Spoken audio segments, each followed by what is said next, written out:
तो dear students, जैसा कि आप लोग देख पा रहे हैं, वर्गमाध्य मूलमान एवं शिखर मान में संबंध। तो वर्गमाध्य मूलमान एवं शिखर मान में जो संबंध बताते हैं, उस संबंध को हम किस प्रकार बताएंगे, तो थोड़ा ध्यान से समझें यहाँ पे। तो सबसे फर्स्ट आपको ये पता होना चाहिए यहाँ पे कि हमारे लिए एक चक्र के लिए, वन राउंड के लिए, जो हमारे पास IRMS होता है, रूट मीन स्क्वायर RMS होता है, वो कितना होता है, बिल्कुल हमारे पास होता है 0 से T I square dt upon में कितना आ गया 0 से T dt। यहाँ तक किसी मित्र को दिक्कत नहीं होनी चाहिए। इसके बाद में दोस्तों I हम जानते हैं शिखर मान के लिए I not sine omega T के क्या होता है, यहाँ पे बराबर होता है। यदि मैं I नॉट की वैल्यू यहाँ पुट करूँ, तो पुट करेंगे तो हमारे पास जो रिजल्ट बनेगा वो किस प्रकार बनेगा, यहाँ पे तो थोड़ा गौर से समझें।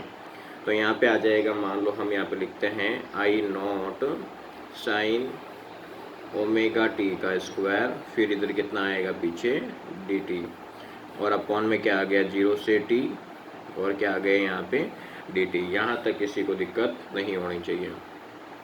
मान लो मैं इसी का इंटीग्रेशन करूँ इस साइड के अंदर यहाँ ऊपर, तो मैं कैसे करूँगा IRMS, ठीक है, IRMS, फिर वापस हम एक रूट बनाएंगे यहाँ पे, और इसके अंदर डियर स्टूडेंट्स हम कैसे करेंगे, यहाँ पे फर्स्ट हम I नॉट स्क्वायर को हम बाहर ले लेंगे, बाहर रखा है इसको, फिर 0 से T sine omega T D T, फिर अपॉन में कितना आ जाएगा डियर स्टूडेंट्स 0 से T यदि हम करें, और वो हम ऑलरेडी कर ही चुके हैं वैसे भी, तो हम इसको क्या ले लेते हैं अंदर की ओर, और 0 से T। तो IRMS क्या आ जाएगा हमारे पास यहाँ पे I नॉट स्क्वायर, फिर हम यहाँ से 0 से T sine square omega T है हमारे पास, क्या है यहाँ पे साइन स्क्वायर ओमेगा टी है, तो हमने लिखा साइन स्क्वायर ओमेगा टी और डी टी, और नीचे क्या आ गया हमारे पास यहाँ पे ओनली फॉर क्या आ जाएगा t माइनस 0। यहाँ तक किसी को दिक्कत नहीं होनी चाहिए। डियर स्टूडेंट्स, इसके बाद हम लोग क्या करेंगे, यहाँ पे पर्टिकुलर वे से I नॉट स्क्वायर के नीचे मैं टी को लिखूँगा, जैसे IRMS is equal to root I not square upon T, ठीक है, पर्टिकुलर वे से हमने इसको नीचे लिख दिया। फिर हम लिखेंगे 0 से T sine square omega T, और क्या आ गया यहाँ पे डी टी आ गया, ठीक है, यहाँ तक दिक्कत नहीं होनी चाहिए।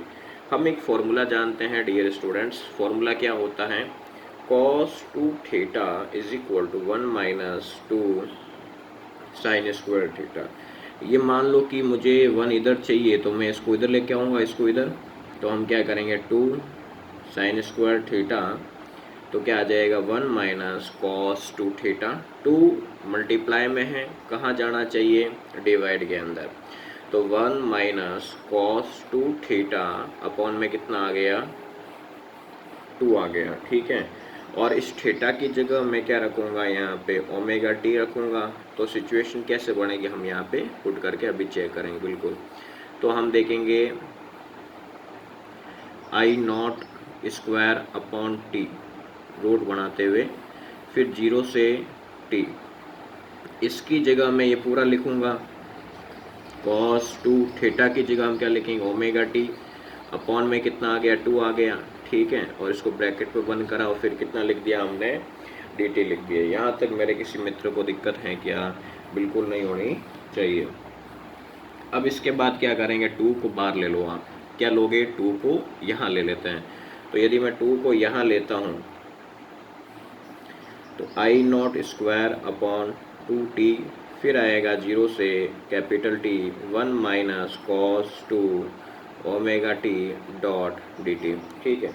अब हम पर्टिकुलर वे से इसका भी इंटीग्रेशन करेंगे लिमिट के सापेक्ष अलोंग द लिमिट, और इसका भी करेंगे।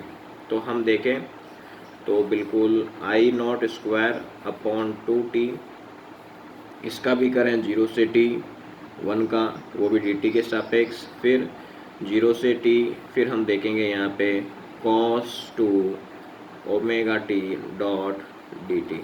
आगे बात दिमाग के अंदर यहाँ पे ये आपको ध्यान रखना है। यदि मैं इसका इंटीग्रेशन करूँगा तो इंटीग्रेशन क्या आ जाएगा मेरे पास, आई नॉट स्क्वायर अपॉन 2t। इसका आएगा मेरे पास ओनली t। मैं आपको पहले करके दिखा चुका हूँ इस प्रकार का पैटर्न। अब इसके बाद में यदि मैं यहाँ पे इसका देखूँ, किसका, कॉस का, तो कॉस का क्या हो जाएगा 1/2 ओमेगा बार आ जाएगा, ठीक है। और फिर यहाँ पे कॉस का क्या हो जाएगा, साइन हो जाएगा, ठीक है ना। यहाँ पे तो साइन 2 ओमेगा कैपिटल टी। मैं सीधा सॉल्व कर रहा हूँ यहाँ पे, थोड़ा ध्यान से, है ना, मैं सीधा सॉल्व कर रहा हूँ 2 ओमेगा टी। फिर मैं क्या करूँगा, इस टी से टी काट दूंगा यहाँ पे, फिर क्या आएगा I not square upon 1/2 omega, और इस ओमेगा की